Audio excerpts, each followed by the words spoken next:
What's up guys, Steady Striker here, and in this video I'm going to be talking about Marvin Vettori and how he can improve as a fighter.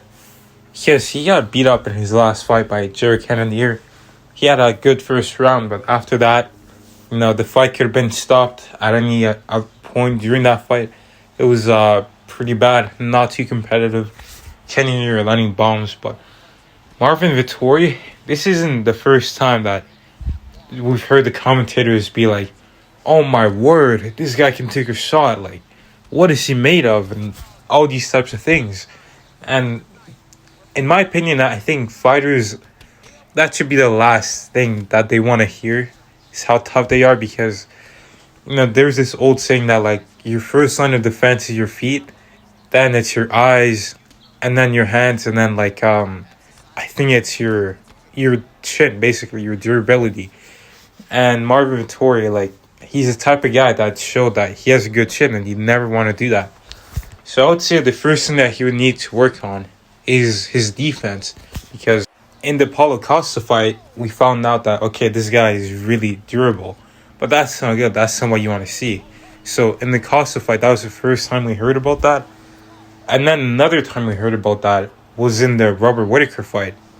The first one was competitive, but that was kind of for Robert Whittaker to kind of test him out, to see how Vettori feels. And then after that, it was just a wipeout. That's like a common trend in his career.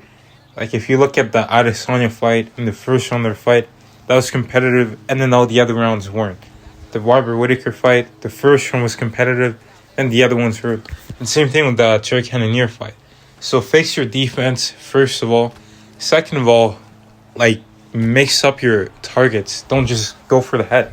He likes to throw a lot of shots to the head, but mixing body shots, mixing leg kicks. Now he's starting to throw kicks more, so he's got to use it. He's a southpaw. He's got that left kick open for most of his opponents. And lastly, grapple more. I don't get why he doesn't do this. The first time I saw him fight, I thought he was mainly a wrestler, but then he kind of started to strike a lot more. But I think he should dial it down a bit and mix it up and go for grappling more, because he's actually got really good Brazilian Jiu-Jitsu, but his problem is just getting the fight to the ground. But if Marvin Vettori can do that, I think he would be a much, much better fighter, because he can't just keep showing off how tough he is in all his fights.